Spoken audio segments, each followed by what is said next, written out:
não é manso e pacífico, mas é majoritário, que ele responderá por rixa mais morte ou lesão em concurso material.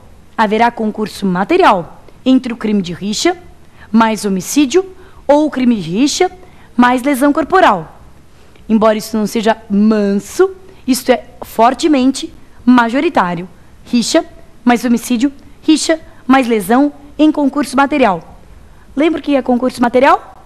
Soma das penas. Eu faço a dosimetria do crime 1, faço a dosimetria do crime outro e somo? É isso.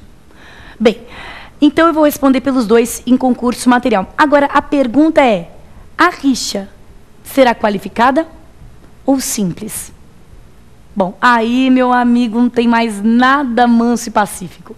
Aí é tudo super polêmico e super dividido. E é até difícil identificar uma posição majoritária, sinceramente.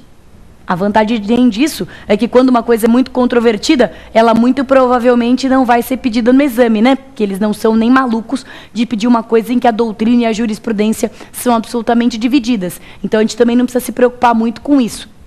Mas de qualquer forma, então vamos responder a pergunta. A rixa seria simples ou seria qualificada? Tem duas posições, né? A primeira posição diz que a rixa deveria ser simples. Por quê? Porque se eu punir rixa qualificada mais homicídio, eu estou fazendo um bis in idem. Você sabe o que é bis in idem, né? Punir uma mesma circunstância duas vezes. Pois então, se eu punir rixa qualificada pela morte mais crime de homicídio, o evento morte vai estar repercutindo em dois momentos. Tanto no momento da rixa qualificada, quanto no momento do crime de homicídio. Isso aqui é bis in idem, né? Por isso que essa primeira posição diz que eu não posso ser punido por rixa qualificada e homicídio. É rixa simples e mais homicídio. A segunda corrente diz que não, que eu devo ser punido por rixa qualificada mais homicídio, sim. Mas e aí, não seria bis in idem? Pois é, essa segunda corrente vai dizer que não seria bis in idem, porque o crime de rixa não é um crime contra a vida. O crime de rixa é um crime de perigo. Então, o fato de uma rixa ter morte não está sendo punido de forma qualificada porque eu estou protegendo a vida. O fato da rixa, quando há morte, ser punida de forma qualificada, existe porque uma rixa com morte é uma rixa mais perigosa. Percebe? Então, veja, não há nada de bis in idem em punir, por um lado, um crime contra a vida, que é o crime de homicídio, e, por outro lado, um crime de perigo perigosíssimo, que é o crime de rixa, do qual resulta a morte. O resultado morte é só um indicativo do grau de violência da rixa.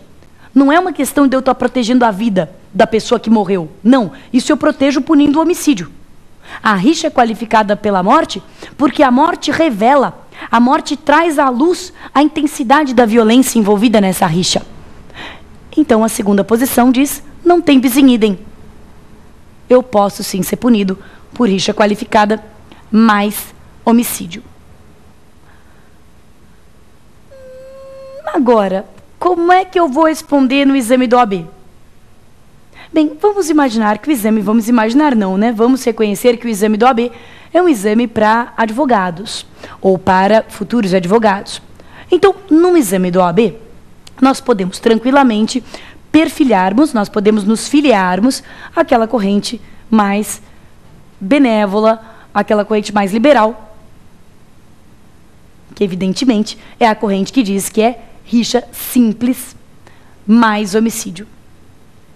Então, no exame do OAB, que permite que a gente tenha uma postura um pouco mais liberal e etc., é assim que a gente vai gabaritar. Rixa simples e mais homicídio. Essa é a resposta da excelente pergunta aqui do meu candidato. Pronto, cumprimos mais o nosso segundo bloco. Terminamos o nosso Pergunte ao Professor, mas a sua pergunta eu ainda não respondi, porque você ainda não mandou. E a sua pergunta você vai mandar, sabe para onde? Para aquele e-mail, para o provafinal@lfg.com.br. provafinal@lfg.com.br. E aí eu aproveito para te dizer que além de você poder entrar em contato com a gente por e-mail, uma coisa bacana, se você quiser saber mais, se atualizar, é entrar no nosso site, no site da rede LFG. Lá você vai encontrar informações, atualidades jurídicas, o blog dos professores. Eu sou um pouco cara de pau de fazer propaganda de blog, porque eu mesma não tenho blog, né? Eu sou uma pessoa um pouco jurássica e o meu blog está amadurecendo aqui na minha cabeça. Mas eu logo terei um blog, se Deus quiser, e aí você poderá entrar em contato comigo. Mas tem muitos dos nossos professores aí, queridos, conhecidos, o professor Madeira, por exemplo, que tem um frequentadíssimo blog. Tudo isso você acessa lá pelo site da rede LFG. Tudo bem? Agora, eu não tô dizendo tchau, não. Não tô, porque o programa não acabou. Ainda tem o X da questão, tá bom? Até daqui a pouquinho.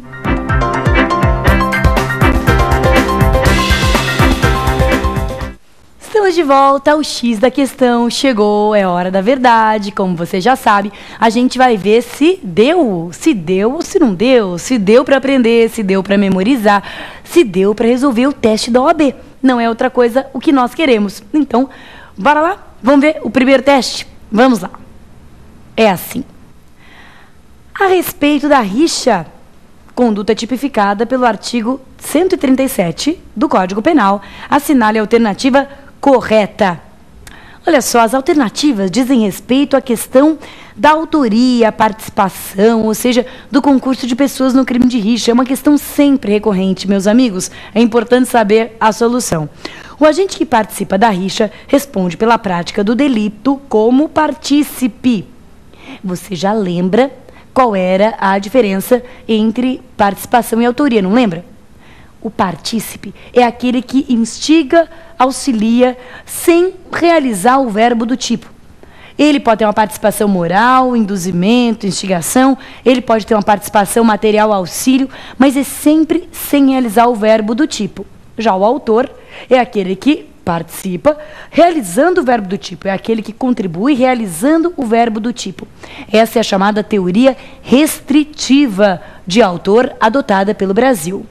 Bem, feito esse pequeno comentário, então o agente que participa da rixa responde pela prática do delito como partícipe? É assim que ele responde, como partícipe? É aquela pegadinha famosa. O crime é participar de rixa. Mas quem realiza o verbo participar não está sendo partícipe. É paradoxal, né? O crime é participar, mas quem participa está realizando o verbo. Então não é mero partícipe, é autor. Então, por isso é que essa alternativa está errada. E a gente não vai gabaritá-la, não. Vamos para a próxima, B. O agente que participa da rixa responde pela prática do delito como autor. Bem, então a explicação já foi dada. Autor é quem realiza o verbo. Partícipe é quem contribui sem realizar o verbo. Quem participa da rixa está realizando o verbo ou não está realizando o verbo? Está realizando o verbo participar. Portanto, a alternativa B é a certa. Realmente, quem participa da rixa responde como autor. Mas você sabe aquela antiga e ancestral lei das provas de múltipla escolha? Nunca assinale a alternativa certa e desista das outras. Porque existe uma pegadinha famosa e malévola, que é aquela pegadinha de todas estão corretas. Sabe aquele esquema? A A e a B estão corretas. Sabe aquele esquema? Então, pelo amor de Deus, achou a certa, não deixe de dar as outras. E é o que faremos aqui. C. Não se admite a responsabilização de agente como partícipe no crime de rixa. Claro que se admite. Eu posso não ter participado da rixa, mas ter induzido, instigado ou auxiliado alguém a participar. Então, a alternativa está errada, né? Como a gente esperava mesmo que tivesse. D. O crime de rixa não admite concurso de agentes, porque é um crime plurissubjetivo. Essa é uma pegadinha que tem um erro lógico comum e que às vezes desestabiliza psicologicamente o candidato. Ela junta uma afirmação certa a uma afirmação errada. E aí o candidato que ouviu cantar o galo, mas não sabe direito aonde, às vezes fica confuso. É plurissubjetivo? Sim. Mas por isso não admite participação? Não.